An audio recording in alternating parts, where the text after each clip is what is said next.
Transition! Hey, salut! Apparemment, c'est encore moi qui prend le relais pour le prochain sujet. Pour ceux qui me connaissent, je tripe pas mal sur les technologies, hein, comme on le disait un peu plus tôt, puis aussi sur les médias sociaux, puis ben l'affaire. Mais la technologie, principalement, moi, ça me fait triper. Si je pourrais avoir toutes les bébelles possibles et existantes dans le monde, je serais le premier à l'avoir, mais bon, à un moment donné, on a des limites, hein. Et je pense qu'on atteint la limite. Donc, tout simplement, pourquoi? Puis là, je vois Facebook, Pierre Marc, que des gens qui publient des choses sur mon journal, là, je pense que c'est des photos de qu'on cherchait tout à l'heure. Donc, ce que je vous parlais, c'est le projet North Star by Leapmotion. Là, je vous fais ça à l'heure actuelle, là, mais vous allez voir que Pierre Marc va vous mettre un petit frame de quoi ça ressemble. Alors, Leapmotion, pour ceux qui le savent pas, pour ceux qui le sachent aussi, ça prendrait une petite musique d'ascenseur, Patrick dit entre chaque truc. Effectivement, il a bien raison, j'avais proposé ça à Pierre-Marc aussi, mais on reviendra là-dessus plus tard.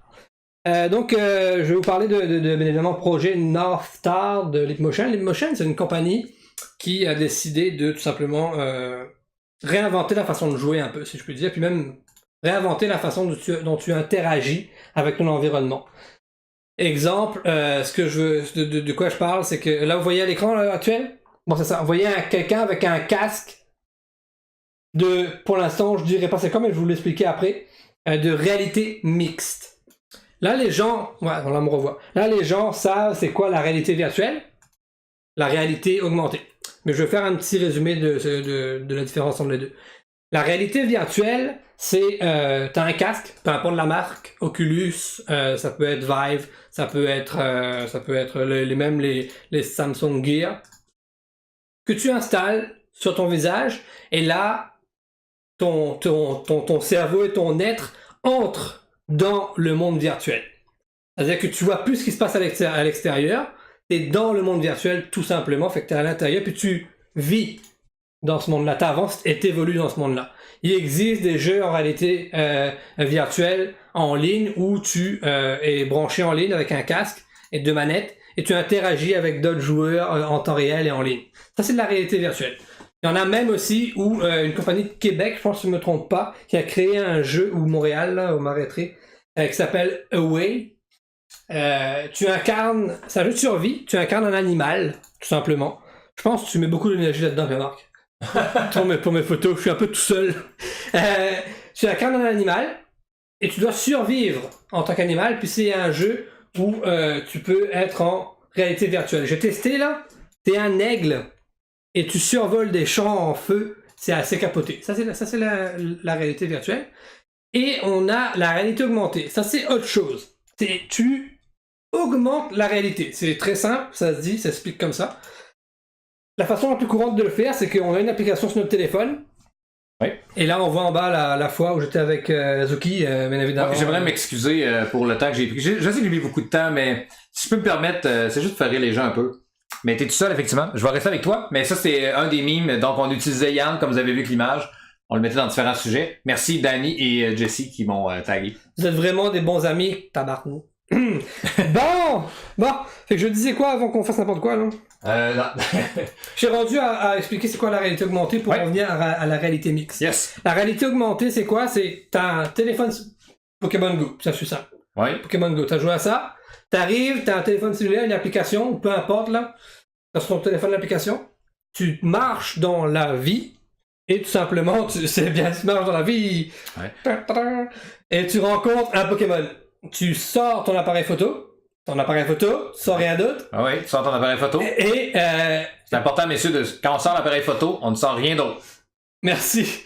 Et on active l'application. Et à travers l'application, il y a un système qui va te permettre de voir le Pokémon dans ton environnement à travers ton écran. Donc ça, c'est la réalité augmentée.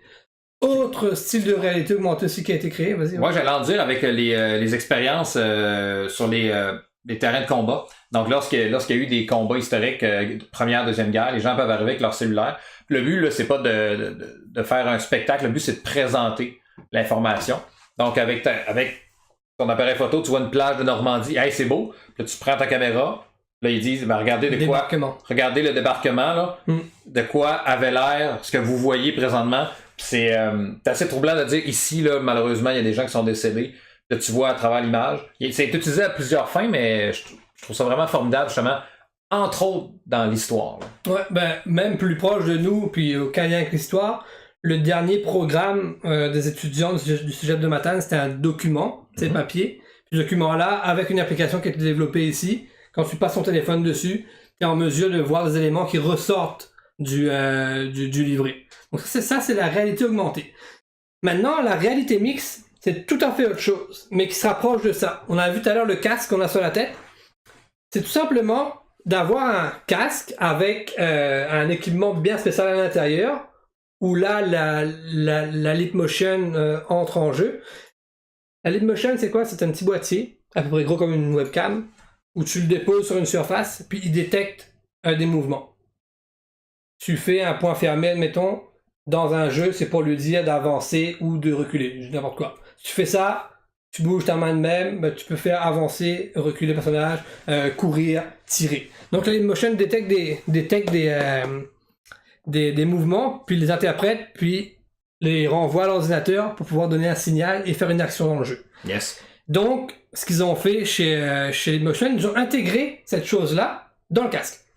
Donc, le Leapmotion... Donc, mix comme dans le sens de les deux en même temps. Non? Les deux en même temps. J'exagère un peu, mais ça ressemble à ça. Ils ont intégré le système là-dedans. Et ils ont aussi la possibilité de projeter dans tes lunettes des choses dans la vraie vie. Là, c'est plus touché, comment l'expliquer. Tu as ton casque sur la tête, et sur ta main, qui est ta main tout à fait normale, tu peux avoir comme une espèce d'étiquette sur le côté. Tu la tires, puis là, tu as ton journal puis tes contacts dans ta main. Tu la refermes. Ah ouais. Fait qu'ils ont mixé les deux ensemble, la réalité virtuelle, parce que tu as un casque, et la réalité augmentée, parce qu'ils sont venus augmenter la réalité avec ce que tu as sur la main. Et là, j'ai une belle petite vidéo qui explique plus clairement ce que c'est plus visuellement. Là.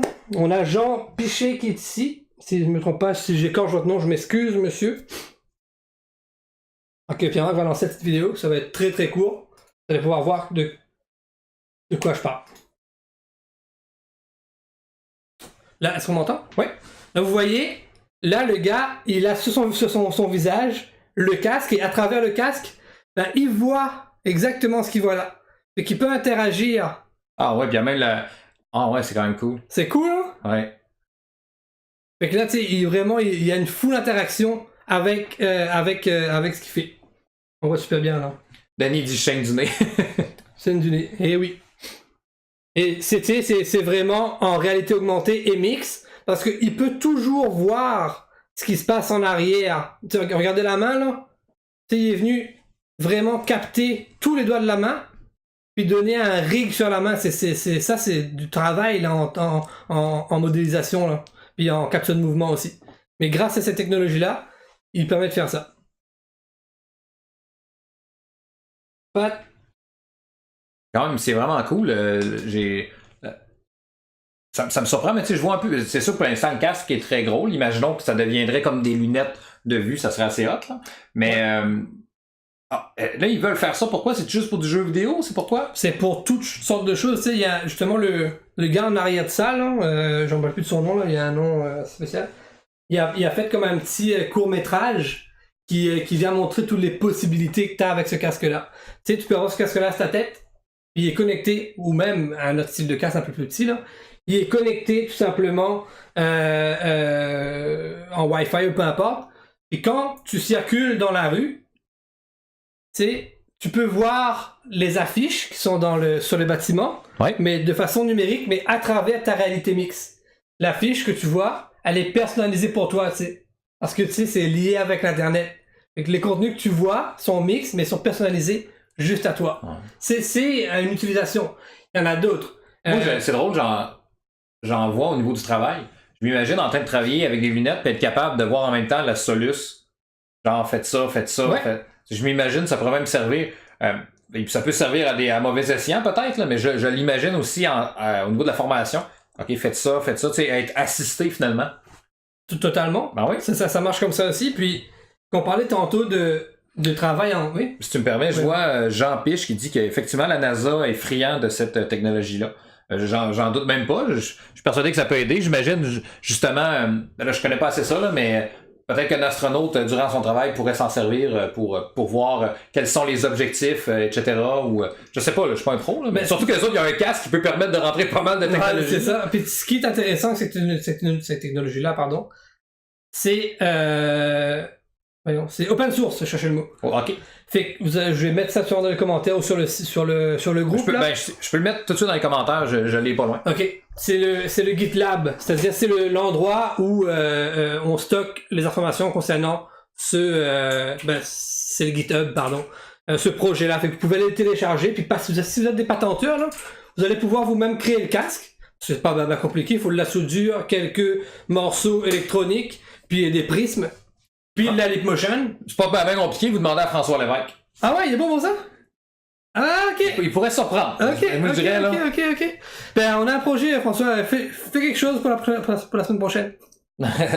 Mais ça, le GitHub est disponible, il est gratuit, il y a la documentation là-dessus aussi. Ouais. Super intéressant. Puis je reviens sur mon premier sujet qui était le design thinking. Ouais. Justement, David Guimond du LIO, cette semaine, a partagé dans un groupe. Qui? David Guimond. Ok. A partagé dans un groupe cette semaine... sur l'innovation verte, une application qui est connectée à ce genre de casque-là. Okay. Et là, on a ce casque-là en réalité mixte, qui est le North, mais on a d'autres styles de casques qui existent aussi. C'est-à-dire que tu as ce casque-là, puis tu as une application qui est liée avec ça, où tu peux avoir des conférences et interagir en temps réel avec des personnes à travers le monde. On est tous les deux ici, on a tous les deux un casque sur la tête, puis on interagit avec Jean-Pierre-Paul à Montréal, puis on peut même, durant l'interaction, prendre du contenu qu'on a écrit à la main, faire une photo avec notre téléphone, le pitcher dans notre main, puis le garrocher sur un espace virtuel, mais en réalité mixte. Tu me suis-tu? Ben, je te suis tellement, je vois Kingsman, ces genres de films-là, ouais, exact. Ils se parlent entre eux autour de la table, ils disent donc ce qui est arrivé, ouais. Puis là, ils se voient, puis ok, ouais, c'est quand même cool. Ah, c'est malade. Puis il y a ça, puis c'est plein de possibilités qu'on peut avoir, tout ça, puis moi, ça me fait capoter. J'aimerais vraiment ça avoir. Mais... T'as déjà le Leap, tu dis? Ouais, déjà le Leap. Ben, va voir le GitHub, puis essaye de te patenter, puis d'imprimer des morceaux en 3D pour...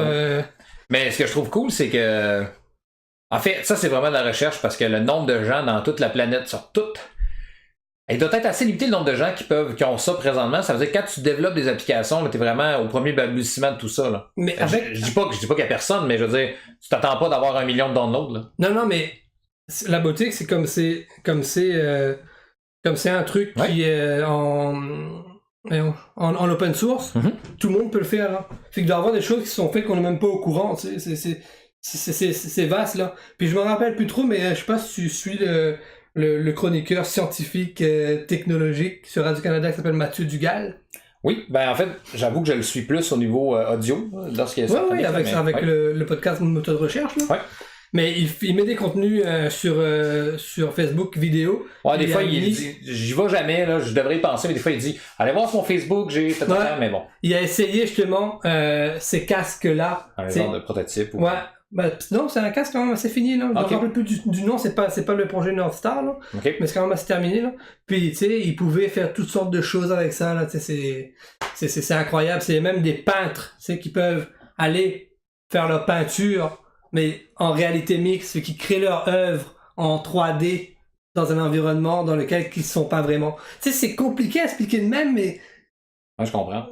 Je comprends pareil. Pas mal de choses à faire avec ça, puis c'était un sujet que je voulais aborder parce que je trouve ça intéressant. En plus, open source. Je sais pas si, c'est sûr que tu pourras pas le dire si vous faites de quoi au Cédrin, mais c'est le genre de projet à lequel le Cédrin pourrait travailler, parce que ça s'implique dans ce que vous faites dans l'imagerie numérique et tout, là. Recherche de développement, ouais. Ouais, exactement. Fait que je te le souhaite, avec tout l'amour tout l'amour que j'ai, parce que je sais toute la passion que tu vas avoir si jamais ce genre de projet-là est chez vous puis que vous vous amusez. Je vous le souhaite. Je suis persuadé que ça va être bien le fun. Je suis aussi aux entrepreneurs qui ont une vision plus technologique, qui comprennent qu'il y a une utilité à ça aussi, puis qu'il y a des organismes un peu comme nous, au Cédrin, qui sont capables d'aller les épauler dans un outil de recherche et développement. T'sais. C'est vraiment comme ça qu'on agit à ce niveau-là. C'est intéressant. Il y a Jean Piche qui dit qu'ils ont même des lentilles de contact sur cette technologie. Ça sent bien vraiment cool. Là. Ah, c'est cool. Ça. Puis je vois aussi Nicolas Saucier, qui est un gars hyper techno, qui a un garage à lequel il fait de la modification automobile. C'est un gars qui aime les voitures électriques et tout. C'est vraiment quelqu'un... Je vous le dis, si vous connaissez Nicolas Saucier, ça rime avec passionné puis c'est pas pour rien. Ouais. Il dit Chris oui quand on parlait justement de l'utilisation, tu sais par exemple dans le travail, t'en servir comme genre d'assistant et tout.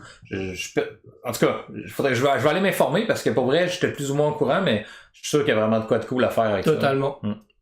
On pourrait faire un projet ensemble de design thinking autour de ça. Peut-être, j'aurais trop de choses. Mais c'est super intéressant. Si des fois il y a des gens, je vois Jean Piche, François Lévesque et tout, si des fois vous avez vu des choses, gênez-vous pas, partagez-les. Nous autres, ça nous permet de les regarder. Puis aussi les gens qui regardent notre vidéo. Parfait, c'est vraiment cool. C'est ce que tu voulais proposer? Parce que j'aurais un autre sujet après. Ah oui? Ah ok, moi j'ai fini. Puis je vais juste ouvrir sur la dernière question, c'est quelles sont les possibilités qu'on peut faire avec ça? Tu sais, il y en a plein. Faut juste aller télécharger le contenu, avoir un peu d'idées. Si vous êtes assez habile de vos mains, pas comme moi, vous pouvez faire des grandes choses. Ben, faut être habile, c'est sûr. Avoir des idées, mais c'est encore un travail de groupe. Ouais, effectivement. Fait que c'est cool. Tout de suite après, je vous parle, et ça va être super important de voir ce que je vais faire à un climato-sceptique. Je vais des guillemets. Pourquoi? Vous allez comprendre. C'était vraiment une belle discussion. C'est super important pour les gens qui vont être sur le chat, je veux le dire, puis je vais le redire tantôt. Faites attention, dans le fond, à comment on l'aborde, parce que moi, j'ai vraiment plutôt... j'apporte ça, je discute avec eux de manière très respectueuse. Je veux savoir un peu comment ça fonctionne. Puis, soyez bien ouverts, vous allez voir, ça va être super plaisant. J'en parle tout de suite après.